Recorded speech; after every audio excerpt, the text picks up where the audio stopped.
tracking Idalia. Tell us where it is now and what we are dealing with here in Southwest Florida. Yeah, Idalia currently well to the north of us in the Big Bend, but we're still dealing with those outer bands, bringing some heavy rainfall, strong winds and gusts, and even some strong storms through portions of DeSoto, Charlotte, and now western Lee County, dealing with this strong band of storms streaming in. You could see how they just continue to come in off of the Gulf and stream to the north and east as they are wrapping around the center of the system. So on Wink Live Doppler 3X, 3 times more powerful radar, we have been tracking these storms and a closer look at some of them, bringing some strong storms into the Babcock Ranch area along 41 as well as I-75.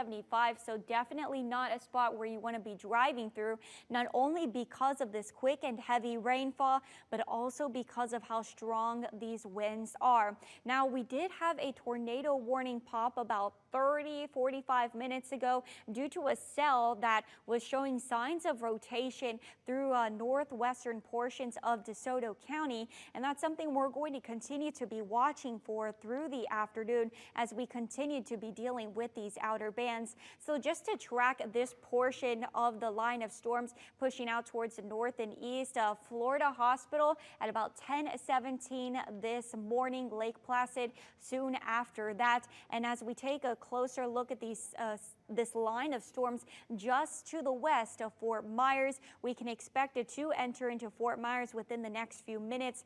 Pagefield by 10:12 this morning, as these bands of storms are just streaming off very quickly to the northeast.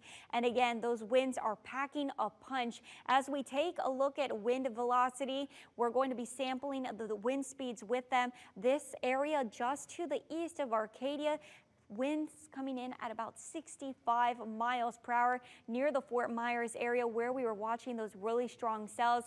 Those winds coming in at about 63 miles per hour. And remember, we're just going to continue to see this line streaming in off of the Gulf.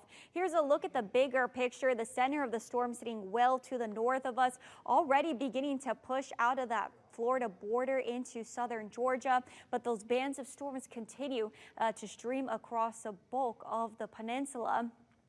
As we check in on Idalia, the latest update came in just a few moments ago. It is still a Category 2 storm, but now sustained winds at 105 miles per hour, and the central pressure continues to rise, now at 964 millibars. Idalia does continue to track to the north-northeast at 18 miles per hour, and I'll have more on what to expect with Idalia and our local impacts coming up in just a few minutes. Thank you so much.